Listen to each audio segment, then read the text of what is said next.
Hello, everybody. It's CJ Miller. I'm in Shreveport, Louisiana, across the Red River from beautiful Bossier City, Louisiana. Do come check us out. So, now I'm going to talk about my new acquisition. This collection. It's a reprinting of 12 comic books from 1985, DC Comics Crisis on Infinite Earths. And if you thought Infinity Wars, the Avengers had some characters. This has just about every DC character that there was gets gets uh, gets a storyline in this series, uh, or gets name dropped or alluded to or anything like that. But it's really they put an appearance, and when they don't do here, there are DC comics that tie in everything here through in the year 1985.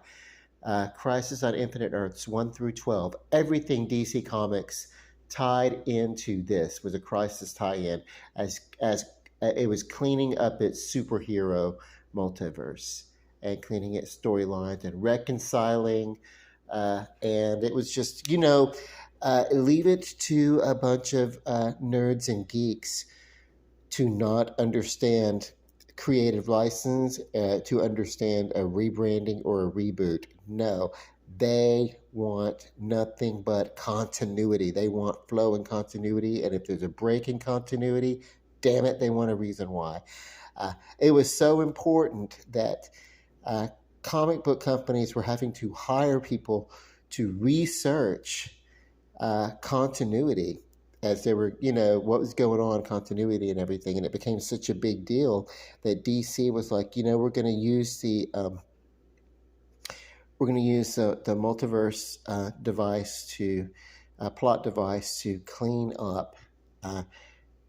We're gonna clean house, basically. It's a house cleaning, and so 1 through 12, Crisis on Infinite Earths, and then everything else tied into it, all the other comic books. And they would let you know here. They'd give you a reference. Hey, uh, read Justice Society episode such and such and such and such for reference. What's going on here? There, whatever. But the one exception to the comic books in 1985 that did not tie in to Crisis on Infinite Earths was V, which was in a universe entirely autonomous from the superheroes. This was meant to be an action packed comic. It was meant to reflect the realistic tone of the miniseries, the sequel miniseries, and the TV series, the 1 hour series, and then the novels that were taking place. And so this was meant to tie in with that.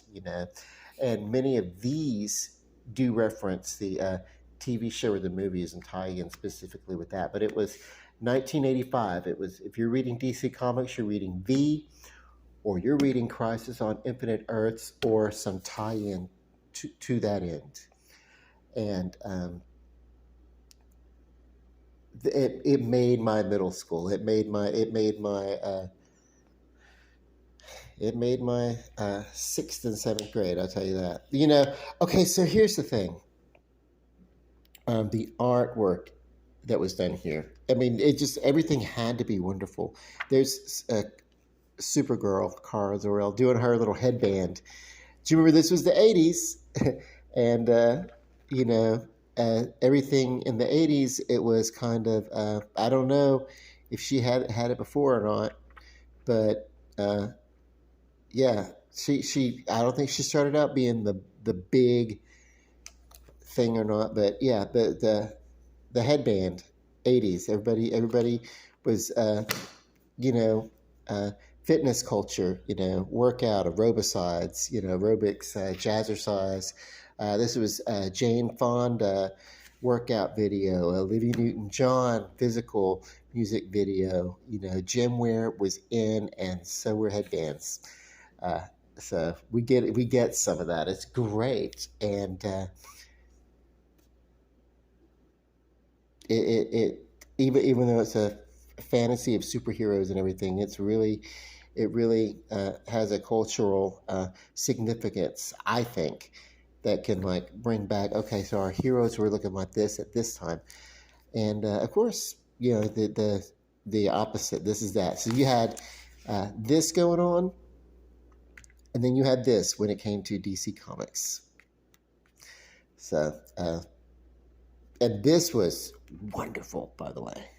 I'm just, I remember this. I read this episode. This was the one that I read. This particular one where Supergirl dies, and the heart wrenching image on Clark's face. Let me see if I can find that cover. It's here. It's in the book. Hold on. Here we are. Crisis on Infinite Earths, and this is the. It doesn't tell us which episode, which one. I think it's either 7. It's a little. I think it's 7 because it's early on. But yeah, and it was a double issue, and it was called Beyond the Silent Night. It's not letting us know here when it was published, but yeah, it was a double issue. I remember that, and this image of him holding her, and this look of anguish on his face, Superman's face. This was my first emotional time ever reading anything and just feeling really sad and emotional. That's not true. When I was a little boy, I saw Disney's The Fox and the Hound, and the ending of that is kind of sad, that movie. And I was like, oh, and I felt touched. But the actual anguish of a tragic, loss, that was this. And, yeah. Um, you know, uh,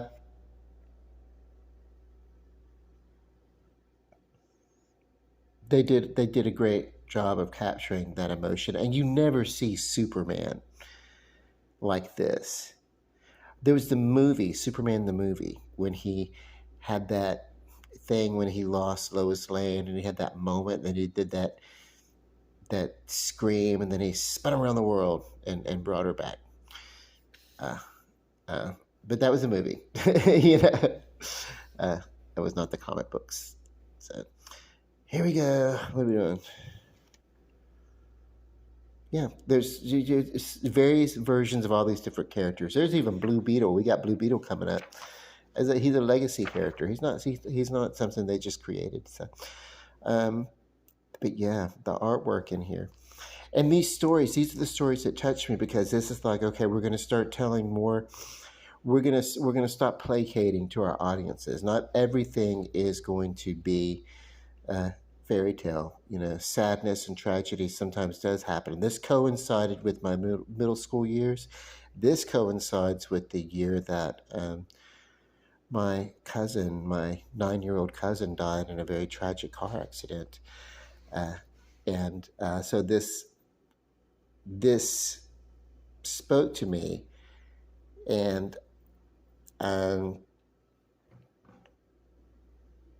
yeah, it was around. I don't remember. I think this issue this issue must have came first, but shortly before my cousin's death. I would have been 13. 13, yeah. Whatever. Or shortly after. Maybe it came shortly after. I don't know. I do know that emotionally, this story helped me deal with the loss of my cousin, which I felt very deeply, and I was able to, as an onlooker, as a reader, I was able to look at this anguish that these characters were going through, especially as they were losing their own, but in particular, Clark for his cousin, that I lost my cousin in the real world, who I loved very much, and I don't really talk that much about it, but it's okay now. This is this is a way that literature and art can help humans come to term with real events in life. We are going to experience death. We are going to experience tragedy. We are going to have catastrophes, no matter where we are, no matter who we are, no matter what flag we fly. We are going to. There is no escaping life and all that it encompasses, uh, the good and the bad. And so, a great storytelling will connect the reader with that, and even sometimes therapeutically help them through that.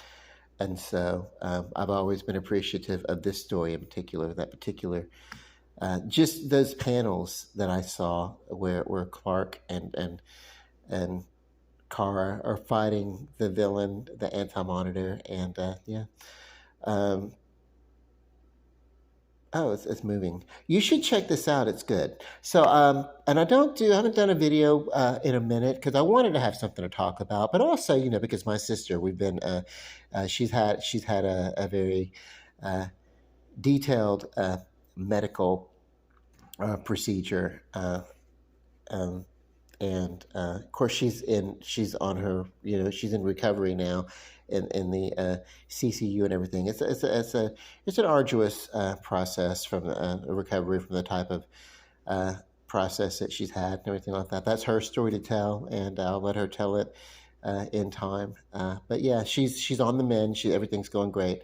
But yeah, that's one of the reasons why I have not done videos in a few days. Because I normally do video. If I try to do about a video once a day or every other day or something, and I've been busy and haven't really done that. So, uh, two different tones, and yeah, they wanted the TV show strived for a realism, even though they were telling a story of an alien invasion here in V. The story of V, if you don't know, it was based on a book called "It Could Never Happen Here," which was a classic story about fascist regime in the United States, and they were like, we've got to. When they went to make a TV version of it, they were like, we've got to change this. This is too real. It's going to hit people the wrong way. And creators Kenneth Johnson and network heads and everything in NBC decided to change them to human-looking aliens to come and basically infiltrate the world. But the whole idea is that the United States are so powerful that the only way it could happen here would be to come from aliens. Of course, we're the United States. Who the fuck. But yeah, a little bit naive because the fact of the matter is it could happen here, and it depends upon who we elect, who we allow in our public offices. So from that, I'm not going to get all political, but yeah, Hitler was allowed to rise to power through acceptance of his charisma, through popularity, and look where that got Germany, as well as most of the world. So yeah, very political at the start, and then it turned out to be it got a little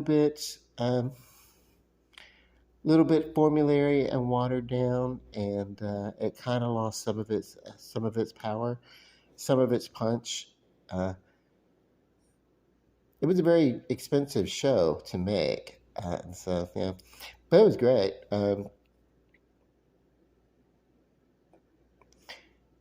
But you could tell there was trouble with the writing, like trying to take these big epic stories and put them into one hour of television. And that's, you have commercials and everything, and then you have credits and end credits and everything. So basically, you're talking about maybe 35 minutes of storytelling a week, and you have to tell these epic, big stories. V was not doing so hot with that. They were, then on top of that, you have the action that was taking place on Earth, and then you had the soap opera of it that was taking place among the aliens. They were very dramatic people, you had Diana and her counter character, Lydia, and they were constantly in battle with each other the whole time. So their narrative was struggle over, um, you know, ambition and control, with Diana still being the big ultimate villainess. And then, of course, the whole race of aliens. I mean, they're whatever, good guys, bad guys, or whatever. But then you have the down here, which is the story of war, and war is hell, and you have to do what you have to do, and uh, all this kind of stuff. When is it just to fight? When is it unjust to fight? What's the right thing to do? You had to clearly define that the humans were the good guys, the resistance were the good guys, and then there were uh, um, sympathizers, and then you had like the terrorist regime, which were basically the aliens, and they were like all soap opera, chaotic and everything. It was cool. Even in here, the artwork was great. But I keep these. I only take these out to read them. This just came in the mail, and I don't have a cover for it. This particular volume will probably not increase in value ever at all, because it's been the original books would, and I'm going to try to, as I go to my comic books store, Excalibur, local in town, I'm going to try to get as many tie-ins from 1985 as I possibly can. There really needs to be DC Comics, anything DC Comics, 1985. That's what I want. Because that is, actually, to be honest with you, I will appreciate this time, because up until then, who knew what the hell was going on with the DC comic?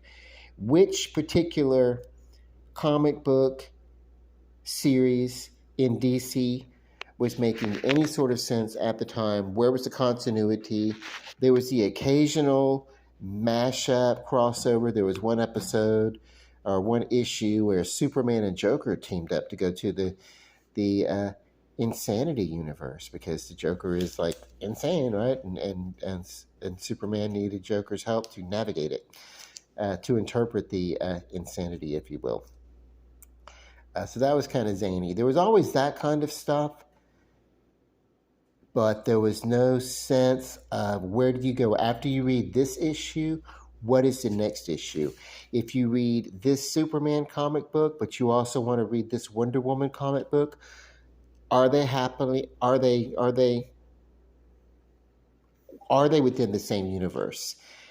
And if they do a crossover, does it happen outside of, because you had this Superman, then you had Wonder Woman, then you had Batman, and then you also had the Justice League comic books, and were those stories taking place also? It's a big deal. Readers want to know. Did it make sense? And every once in a while they would reference each other, but mostly that happened after the Crisis on Infinite Earths. Then it was much easier to have stories running, simultaneous stories in the same timeline, and give a nod and reference each other. And for a while, it actually made sense. Did not last, because things got crazy after that, and splintered. And I love, my least favorite thing was when DC Comics and Marvel Comics had crossovers to support video games. Damn it, I didn't appreciate that. Annoyed me. It's like, oh my God, that makes sense. I mean, I love DC Comics. I love Marvel Comics. Never the two shall meet, as far as I'm concerned. Okay. Then they did the amalgam. That was some complete fuckery. That was like blending. Here's Superman mixed up with Spider-Man, so Super Spider, whatever. I don't know what the hell. Go figure. I didn't read those either. Bye. Love and light.